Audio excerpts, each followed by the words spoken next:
Chapter 12. Peace breaks out. Early in the morning, Ty, Dealey, and AJ raced downstairs and started playing Crazy Eights. Later, they ran outside and threw a football around the yard. The Thomases were having breakfast with Bo when the phone rang. Mr. Thomas talked for a few minutes, mostly saying, that's fine. When he hung up, he told Mrs. Thomas, "We're going to have a visitor, but don't tell Anthony James." Ooh, a mystery. I like mysteries because they're fun to solve. And then again, I don't like mysteries because I don't like not knowing what's going on. So I waited. A few hours later, the doorbell rang. A visitor turned out to be Garth Tugwell and his father. "I really appreciate this," Mr. Tugwell told the Thomases. "It was Mrs. Brisbane's idea. Since Garth can't have Humphrey at our house right now, she suggested that I help AJ take care of him over here." Sounds like Mrs. Brisbane, as if I'm trouble to take care of. "So Garth has been crying because he couldn't have me. Well, so maybe she was trying to be nice." After Mr. Tugwell left, Mr. Thomas called AJ in. AJ ran into the room and practically backed out when he saw Garth. "We have a guest," said Mr. Thomas. "Shake hands, Anthony. Garth is here to help you take care of Humphrey." AJ and Garth reluctantly shook hands.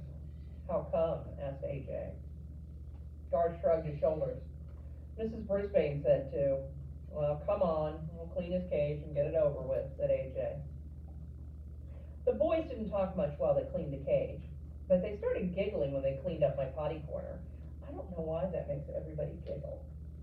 After they stopped giggling, they started talking and kidding around. They decided to let me out of the cage, so they took a set of old blocks from Dealey's room and built me a huge maze. I love mazes. When we were all tired of that game, AJ offered to teach Garth to play Crazy Eights, and then Ty and Dealey joined them in a game of Go Fish. Nobody mentioned the TV. Nobody shot any rubber bands. Later in the afternoon, the kids were all playing outside, playing football. I was fast asleep until Mrs. Thomas came into the den with a broom and started sweeping.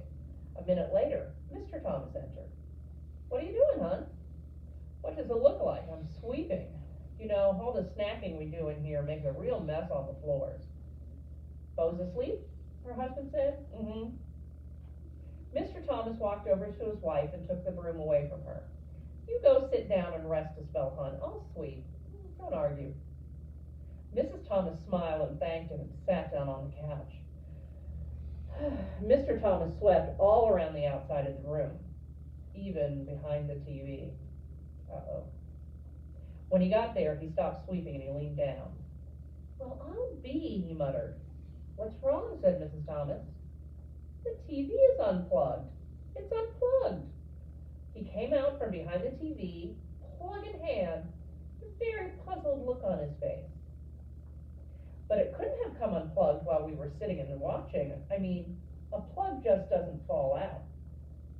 "Plug it in, see if it works," his wife told him. Well, you guessed it. The TV came on as bright and loud as ever. "I don't get it," Mr. Thomas muttered. "But at least we don't have to pay to get it fixed."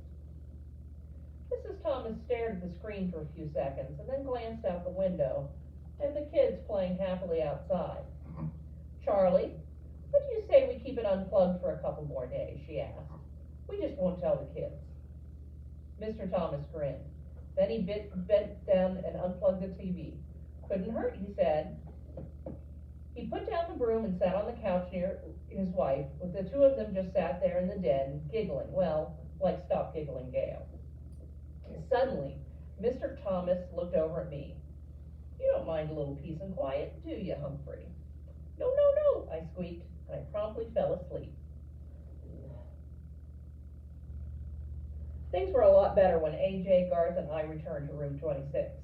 No rubber bands through the air. Garth didn't trip anybody or make fun of anybody. That meant Gail didn't get in trouble for giggling. Heidi didn't get in trouble for speaking out without raising her hand, and because she wasn't trying to tell Mrs. Brisbane what Garth had done. And the best change was Saya, who did raise her hand every single day. One day, she raised her hand to volunteer to stay in during recess to clean the chalkboard. Miranda raised her hand too, and Mrs. Brisbane chose both of them. Girls, I think I can trust you to stay here while I run this report down to the principal's office, Mrs. Brisbane told them. Of course she could trust them. Once the girls were alone, they began to talk. I really liked your singing, Miranda told Saya. Thanks. My mom and I are going to a musical version of Cinderella over at the college this weekend, Miranda continued. We have an extra ticket. Would you like to come with us? My mom will pick you up. Saya quickly turned to face Miranda. Oh yes, I've never been to a play before. Miranda grinned. Good, I'll have my mom call your mom. Suddenly, Saya's face fell. Better not. She's so busy. Why don't you give me your mom's number and I'll have my dad call your mom. Saya watched Miranda's reaction carefully. So did I. Cool. And that was it. Miranda jotted down her number. Saya looked greatly relieved. I knew that Miranda's mother didn't care how well Saya's mother spoke English. Maybe now Saya would figure that out too. Another great thing happened that was Mrs. Brisbane started reading a book out loud to class. Sometimes I doze right through these sessions, but this time she picked out a really good book. When she announced that it was about a mouse, Gail giggled.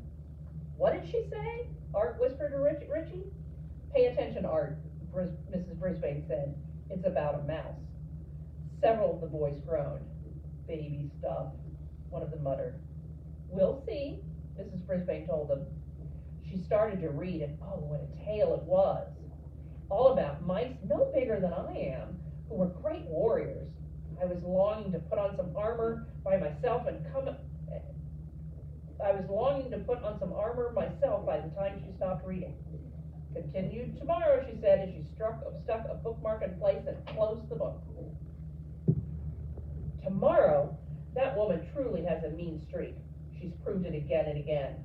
I would have sneaked out of my cage at night to finish the book, but she's so mean, she stuck it in her desk drawer, the one that locks with a key. The weekend came around quickly, though, and I went home with Richie.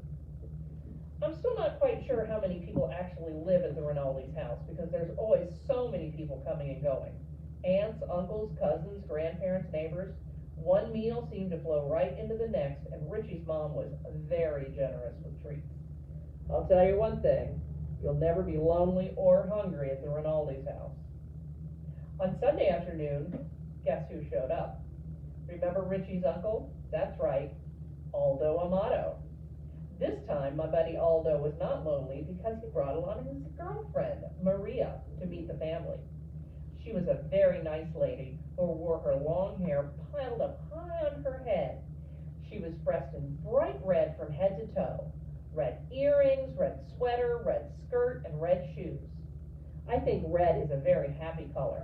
I think Maria is also a very happy person, especially when she's with Aldo.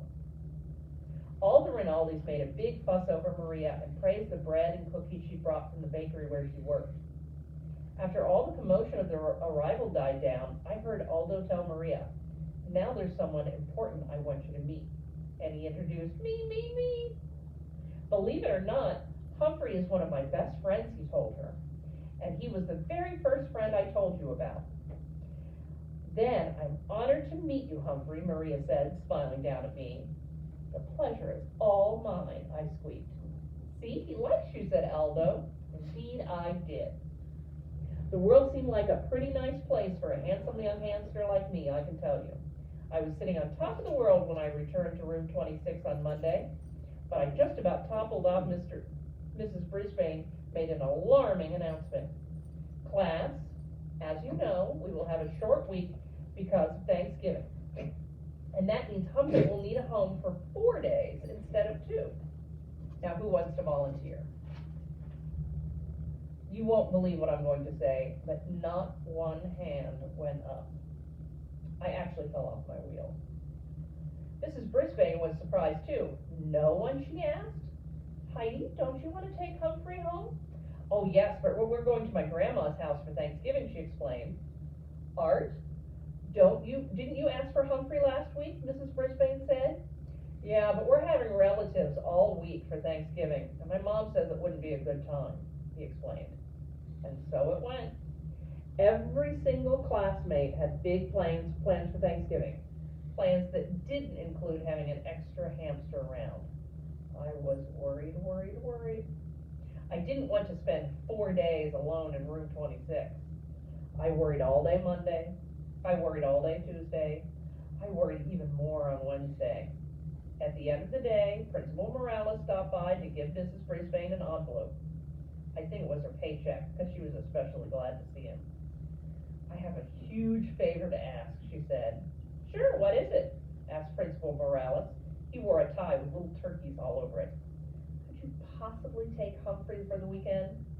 I had my paws crossed that he'd say yes. But Principal Morales didn't smile. Oh, Sue, I'd love to, but we're going out of town for the holiday. Another time I'd love to. Another time wouldn't matter. I needed a place to go now. After the principal left, Mrs. Brisbane sighed and began gathering up her papers. Then she turned to me. Well, Humphrey, looks like you're going home with me for Thanksgiving, she said grimly. My fate was sealed. I was going to the home of the woman who once vowed to get rid of me for 4 whole days. And frankly, I was worried that I'd never come back. Tip 12. If you must leave your hamster with a caretaker, make sure that it's someone you know and trust.